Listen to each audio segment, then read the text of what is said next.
خدا کے مقدس کلام میں سے خروج کی کتاب اس کا 16 باب جو کہ 36 آیت پر مشتمل ہے۔ من اور بٹیرے۔ پھر وہ علیم سے روانہ ہوئے اور بنی اسرائیل کی ساری جماعت ملک مصر سے نکلنے کے بعد دوسرے مہینے کی 15 تاریخ کو سین کے بیابان میں جو علیم اور سینا کے درمیان ہے پہنچی، اور اس بیابان میں بنی اسرائیل کی ساری جماعت موسیٰ اور ہارون پر بڑبڑانے لگی، اور بنی اسرائیل کہنے لگے کاش کہ ہم خداوند کے ہاتھ سے ملک مصر میں جب ہی مارے جاتے، جب ہم گوشت کی ہڈیوں کے پاس بیٹھ کر دل بھر کر روٹی کھاتے تھے، کیونکہ تم تو ہم کو اس بیابان میں اس لیے لے آئے ہو کہ سارے مجمع کو بھوکا مارو۔ تب خداوند نے موسیٰ سے کہا، میں آسمان سے تم لوگوں کے لیے روٹیاں برساؤں گا، سو یہ لوگ نکل نکل کر فقط ایک ایک دن کا حصہ ہر روز بٹور لیا کریں، کہ اس سے میں ان کی آزمائش کروں گا کہ وہ میری شریعت پر چلیں گے یا نہیں۔ اور چھٹے دن ایسا ہوا کہ جتنا وہ لا کر پکائیں گے وہ اس سے جتنا روز جمع کرتے ہیں دونا ہوگا۔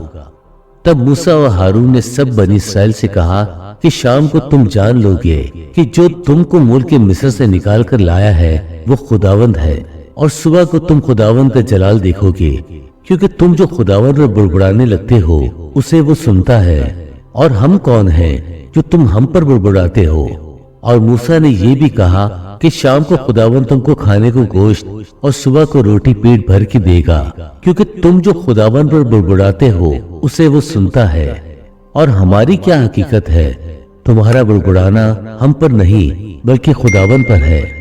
پھر موسیٰ نے ہارون سے کہا کہ بنی اسرائیل کی ساری جماعت سے کہہ کہ تم خداوند کے نزدیک آؤ، کیونکہ اس نے تمہارا بڑبڑانا سن لیا ہے۔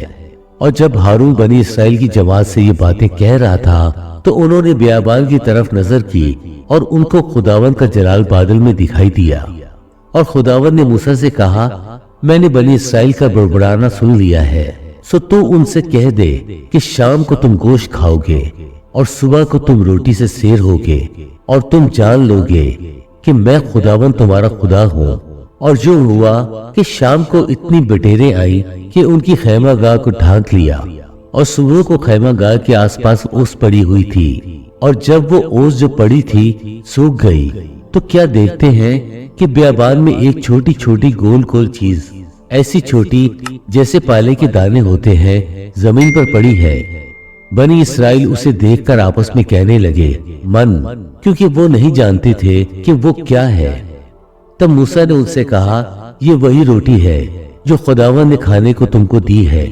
سو خداوند کا حکم یہ ہے کہ تم اسے اپنے اپنے کھانے کی مقدار کے موافق، یعنی اپنے اپنے آدمیوں کی شمار کے مطابق فی کس ایک عمر جمع کرنا، اور ہر شخص اتنا ہی آدمیوں کے لیے جمع کرے جتنا اس کے ڈیرے میں ہو۔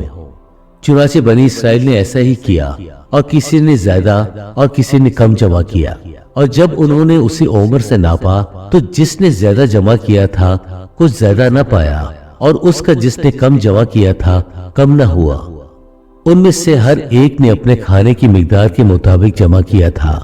اور موسیٰ نے ان سے کہہ دیا تھا کہ کوئی اس میں سے صبح تک باقی نہ چھوڑے، تو بھی انہوں نے موسیٰ کی بات نہ مانی، بلکہ بعضوں نے صبح تک کچھ رہنے دیا، سو اس میں کیڑے پڑ گئے اور وہ سڑ گیا۔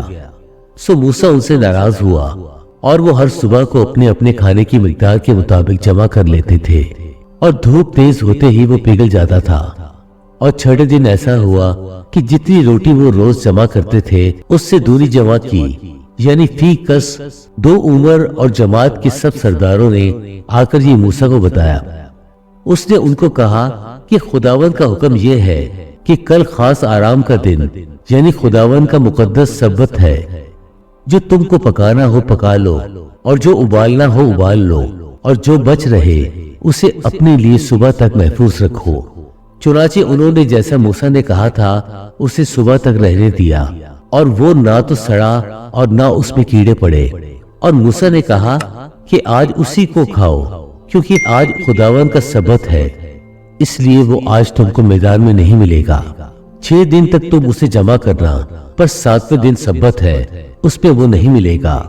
اور 7ویں دن ایسا ہوا کہ ان میں سے بعض آدمی من بٹورنے گئے، پر ان کو کچھ نہیں ملا۔